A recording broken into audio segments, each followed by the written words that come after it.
Guys, ito po yung church ng mga ninuno ni Cory, guys.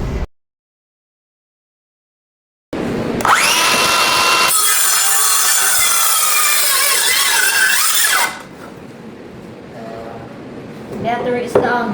Huh? Battery is down.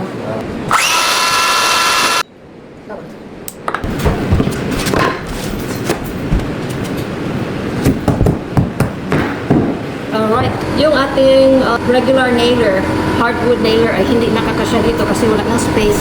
So, gagamitan na lang natin ng nail gun. Ito po yung nail gun.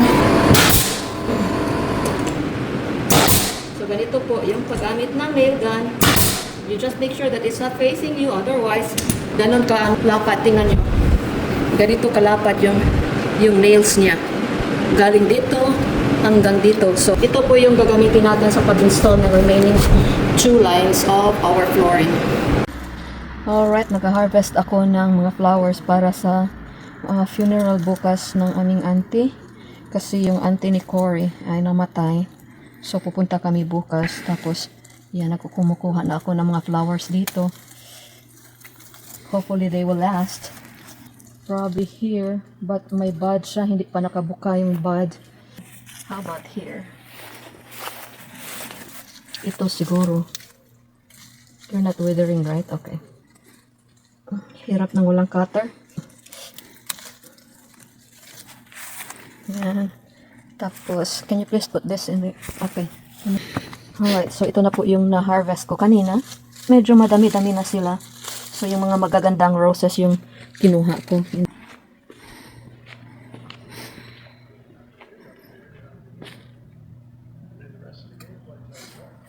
Done? Yeah. Anyway, we're going to winterize these plants later. Malapit nang mag-freeze, so puputulin na natin sila. You don't have to. Hi guys, good morning, good afternoon, good evening, good midnight to all my friends near and far. Ito po si Marilyn, your friendly Filipina carpentera here in America. Kilala niyo kung sinong pusa nito, guys? Yan po ay si Mori. Yung pusa na nakuha ko, napulot ko doon sa previous renovation namin. That was, I think, last 2 Aprils ago. Nakuha namin siya, tapos she was very sick.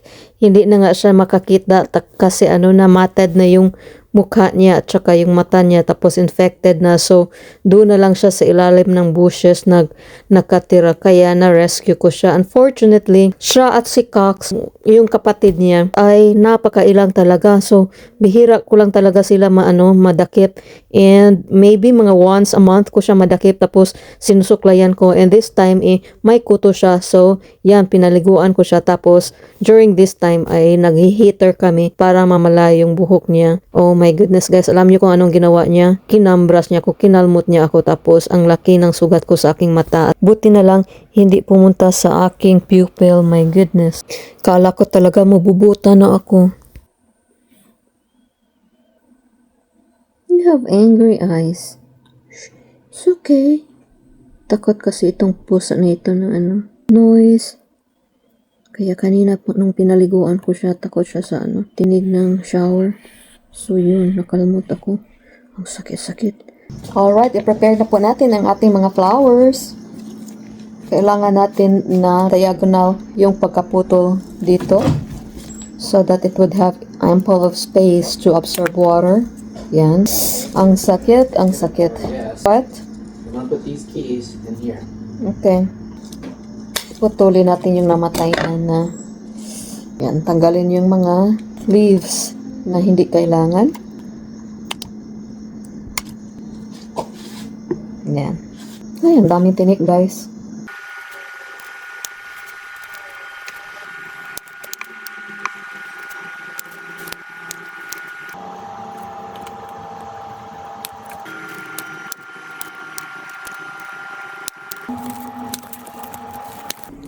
Ouch! Ay, nag-bleeder na siya.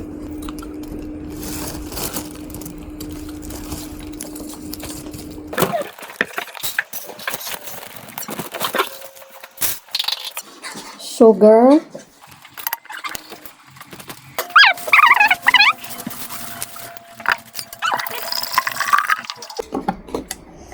Tapos, i-stir lang natin ng maigi until dissolve yung ating sugar.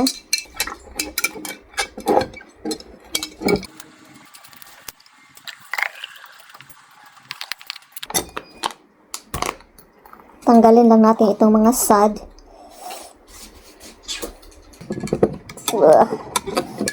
Ang hirap pag-stir. Basta ka-stir siya hanggang matunaw yung ating sugar.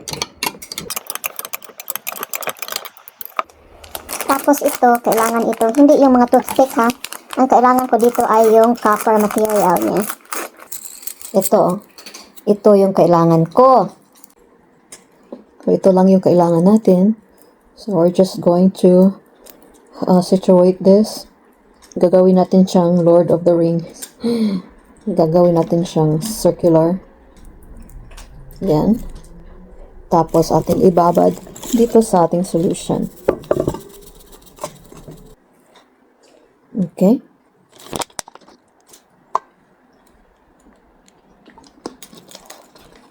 We'll start with the longer stalk. Sana hindi ako maano. So we'll start with this one, which is the longest.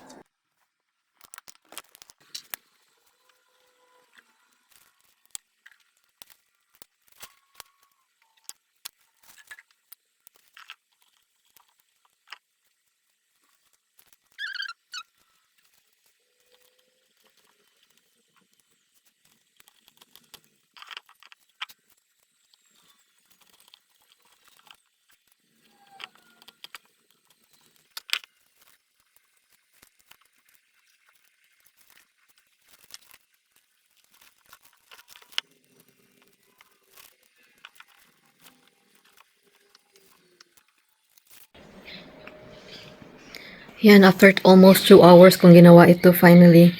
Parang may itsura na din. My ever first time to make floral arrangement.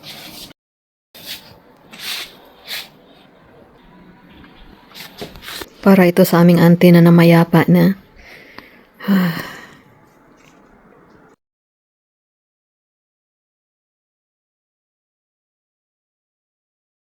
Hello, kumusta po kayo? This is Marilyn again. And I feel so tired kasi wala pa kaming tulog. And yan po yung mga flowers na prepare ko last night. And I feel sad kasi na-aksidente. Ang ganda pa naman talaga na puto. Sayang, ilagay ko na lang siguro dito. But anyway, press ko na lang siguro. It doesn't have a good smell compared to the other roses, but this is so pretty.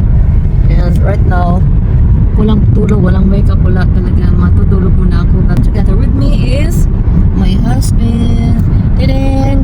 Nakaporma kami here. I know, we're both tired kasi wala kami tulog.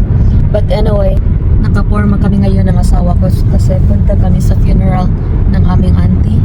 Ganito talaga sa Amerika guys, pag may funeral kailangan talaga na mag-dress up ka kasi it's a sign of respect.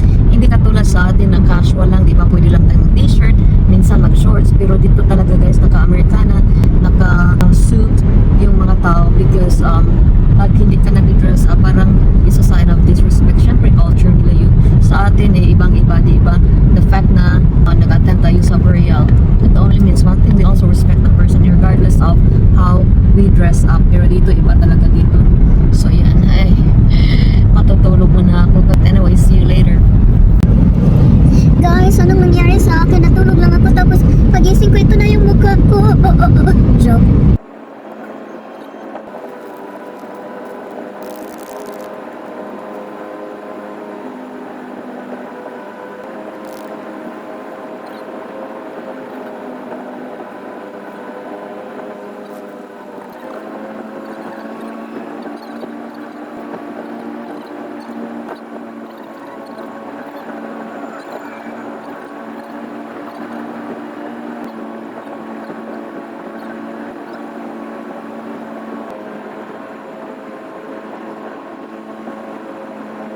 Ba't ako naka-red guys? Kala mo naman attend ng kasal funeral yung living yung atinan natin. Tingnan niyo yung bruise ko. Kahit na anong makeup yung lalagay natin. Nakalmot kasi ng pusa ko. Kaya kahit anong makeup yung lalagay natin, wala talaga. Let's see if I can cover it with concealer.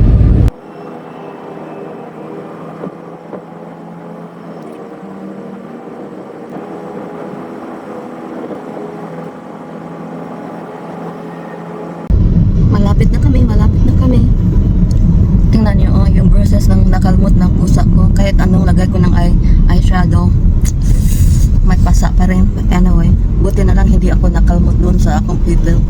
Otherwise, it could have been a disaster. But anyway, mag-sunglass na lang siguro ako.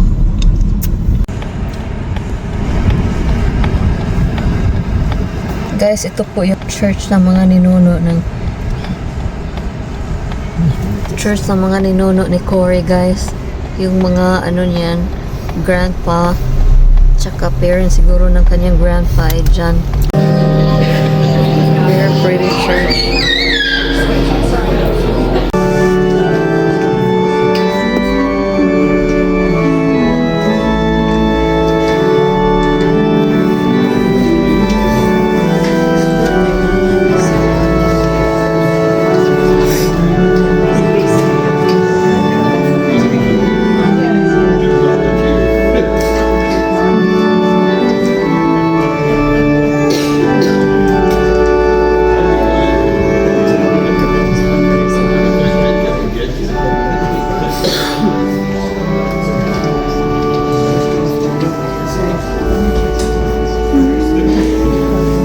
That reminds me of my childhood days.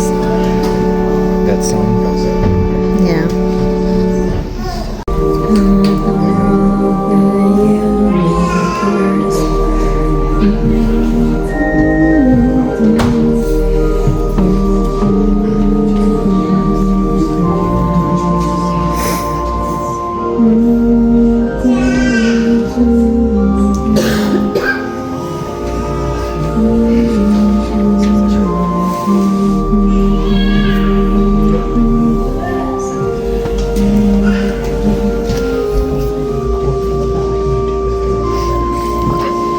Thank you. Ganda ng mga bahay dito. Fall has fallen indeed. It's already fall. Tingnan nyo. Okay, this thing is. That house is nice too. What is this thing doing? And then, Naka-church. Tapos yung bahay ng kanyang grandpa is that. It needs to be renovated. And look at those trees. They're so pretty. How come we don't have changing of colors yet?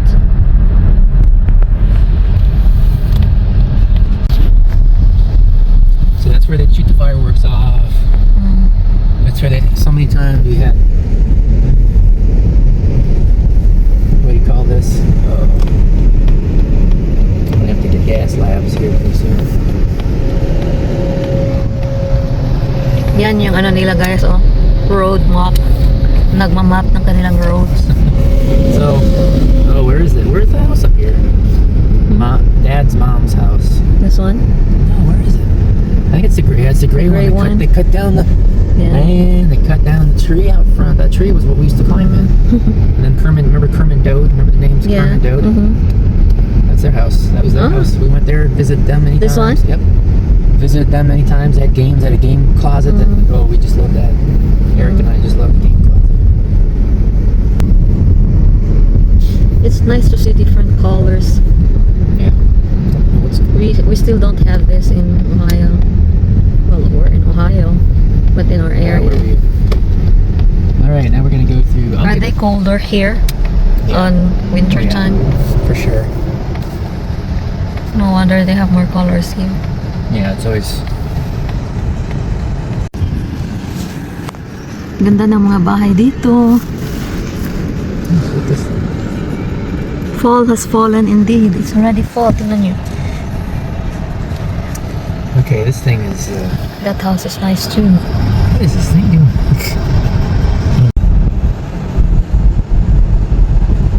Nice. Yeah. Brick streets. I love the colors here.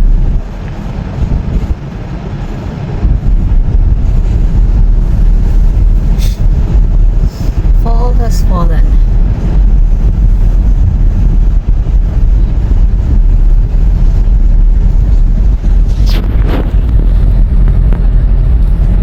I like the fiery red color of fall. Maple. Yeah, like mostly maple. Well, not. Well, The more purplish red is something else, but the bright red is maple, like a red maple. You still got the maps going. And stuff. Yeah. They didn't take us this way. The way we're supposed to